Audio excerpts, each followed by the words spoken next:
నట సామ్రాట్ అక్కినేని నాగేశ్వరరావు సరసన ఎన్నో చిత్రాల్లో నటించిన జగదేక సుందరి శ్రీదేవి, ఆయన నట వారసుడు నాగార్జున సరసన కూడా 3 చిత్రాల్లో నటించారు. వాటిల్లో గోవిందా గోవిందా చిత్రం ఒకటి. రామ్ గోపాల్ వర్మ దర్శకుడిగా మంచి పీక్ పొజిషన్లో ఉన్నప్పుడు ఆయన డేట్స్ సంపాదించి ఈ చిత్రం నిర్మించారు అశ్విని దత్. తిరుమలలో ఉన్న వెంకటేశ్వర స్వామి వారి కిరీటాన్ని కొంతమంది దుండగులు కొట్టేయాలని ప్లాన్ చేయడం ఈ చిత్ర కథ. వివాదాస్పదమైన కథాంశంతో రూపుదిద్దుకున్న ఈ చిత్రం సెన్సార్ వారి ఆగ్రహానికి గురైంది.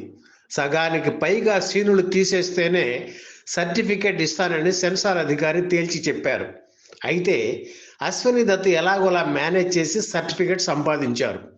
సెన్సార్ వారి వైఖరిని నిరసిస్తూ ఇక తెలుగులో సినిమాలు చేయను అని దర్శకుడు వర్మ అప్పట్లో ప్రకటించారు. 1994 జనవరి 21న విడుదలైన గోవిందా గోవిందా చిత్రం ఆర్థిక విజయం సాధించలేదు. అయితే ఈ సినిమాలోని పాటలు ఇప్పటికీ వినిపిస్తూనే ఉన్నాయి.